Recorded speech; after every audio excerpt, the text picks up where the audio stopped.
Regan pox ఎంతమంది తెలుసు నాకు తెలియదు కానీ భయ్య, ఇన్ఫ్యాక్ట్ నా కూడా తెలియదు అనుకోండి. ఒక మహానుభావుడు ఈమె గురించి వీడియో చేయమని అన్నారు. సో తన కోసం ఈ video. Let's start. Reagan Fox పూర్తి పేరు వచ్చేసి అది కూడా అదే. పుట్టింది 12th April 1970, Arizona, United States. పావులందరూ అక్కడి నుంచి వస్తారనుకుంటా. ఫాదర్, రిలేటివ్స్, మదర్ వీళ్ళ గురించి ఏం కనిపించలేదు భయ్య. ఇంకా మ్యారేజ్ అయితే చేసుకోలేదు, ఎందుకో మనకు కూడా తెలియదు భయ్య. ఎక్కడ తను మెన్షన్ చేయలేదు కాబట్టి నేను చెప్పలేకపోతాను అనమాట. తనకు ఆ ఫేవరెట్ స్టార్ వచ్చేసి సర్హాజా బ్యాంక్స్. ఏం బ్యాంక్ రా బాబు. యాక్టర్స్ వచ్చేసి క్రిస్ ఇవాన్స్. తన యొక్క నెట్వర్త్ వచ్చేసి $40 million. తను స్టార్ట్ చేసింది 2011.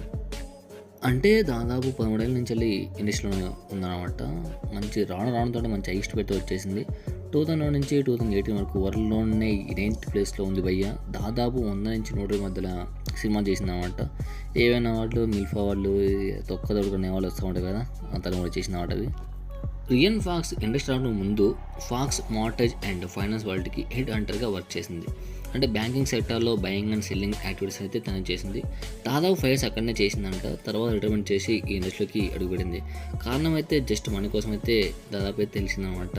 సో మోస్ట్ ఆఫ్ ద వచ్చే కూడా చాలామంది దాని గురించి అనుకోండి, ఎక్కువ మంది రాయలేదు భయ్య. సో ఇన్ఫర్మేషన్ ఎంత వచ్చింది, ఇంకెంతకంటే అయితే ఏం లేదు. సో ఇంకా తెలుసుకుంటే మాత్రం ఇంక వీడియో చూద్దాం చేయట. సో తను ఒకటి మాత్రం అర్థమైందంటే తను పెళ్లి చేసుకోలేదు, ఇలాంటి బాయ్ ఫ్రెండ్ లేడు ఇప్పటికైతే కూడా. సో సింగిల్గానే ఉంది. ఇంతగా ఈ వీడియోకి అయితే నెక్స్ట్ ఇంకో వీడియోస్ కావాలనుకుంటే కింద కామెంట్స్లో మెన్షన్ చేయండి. నెక్స్ట్ వీడియో అది కూడా చేద్దాం. Thanks for watching. జై హింద్.